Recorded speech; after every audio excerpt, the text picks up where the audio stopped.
Hi guys, எல்லாரும் எப்படி இருக்கீங்க? இன்றைக்கி பார்த்தீங்கன்னா நான் எக் ஸ்டஃப்டு பிரெட் செஞ்சுருந்தேன். என்னடா இவ எப்போ பார்த்தாலும் பிரெட்டு முட்டையிலே இருக்கான்னு நினைக்காதீங்க. அதுதான் ரேட் கம்மி, பண்ணுறதுக்கும் ஈஸி, சீக்கிரமும் பண்ணிடலாம். அது எப்படி பண்ணலான்னு பார்க்கலாமா? ஃபஸ்ட்டு ஸ்டவ் ஆன் பண்ணி பேன் வச்சுட்டு ஆயில் ஊற்றிக்கோங்க. அது நல்லா சூடானதுக்கப்புறமா கார்லிக்கும் க்ரீன் சில்லியும் போட்டு நல்லா ப்ரௌன் கலரில் ஆகிற வரைக்கும் வறுத்துக்கோங்க.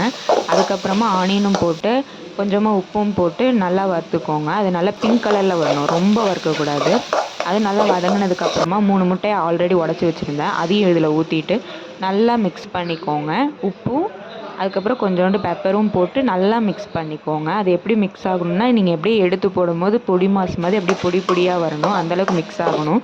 அப்போ தான் ப்ரெட்டுக்கு நடுவில் வைக்க முடியும். அப்புறம் அதை வேறு ஒரு பவுலில் போட்டுட்டு மயோனைஸ் உங்களுக்கு எவ்வளோ பிடிக்குமோ அவ்வளோ போட்டுட்டு நல்லா மிக்ஸ் பண்ணிக்கோங்க.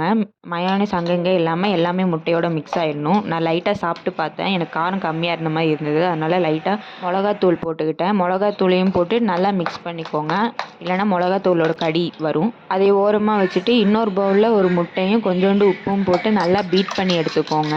அதையும் நல்லா பீட் பண்ணதுக்கப்புறமா அதையும் ஒரு ஓரமாக வச்சுருங்க.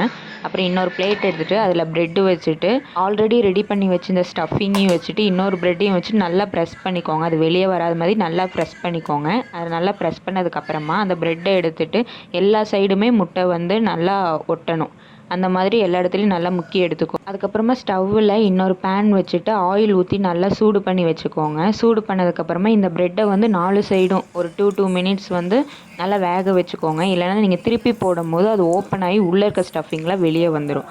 அந்த மாதிரி நல்லா வேக வச்சுட்டு 2 சைடு டபுள் சைடும் நல்லா கோல்டன் ப்ரௌன் வர மாதிரி வறுத்து எடுத்துக்கோங்க. அது நல்லா இந்த மாதிரி கோல்டன் ப்ரௌனில் வரணும். அப்போ அந்த மாதிரி 2 சைடும் நல்லா வறுத்து எடுத்துக்கோங்க. அதுக்கப்புறமா ஒரு பிளேட்டில் மாற்றி கட் பண்ணி எடுத்து கொஞ்சமாக எடுத்து வாயில் வச்சு டேஸ்ட் பண்ணி பார்த்தா அட்டகாசமாக இருந்துச்சு கைஸ், மஸ்ட் ட்ரை. இதே மாதிரி டிஃப்ரெண்ட் ரெசிபியோட மீண்டும் நாளை சந்திப்போம். பாய்.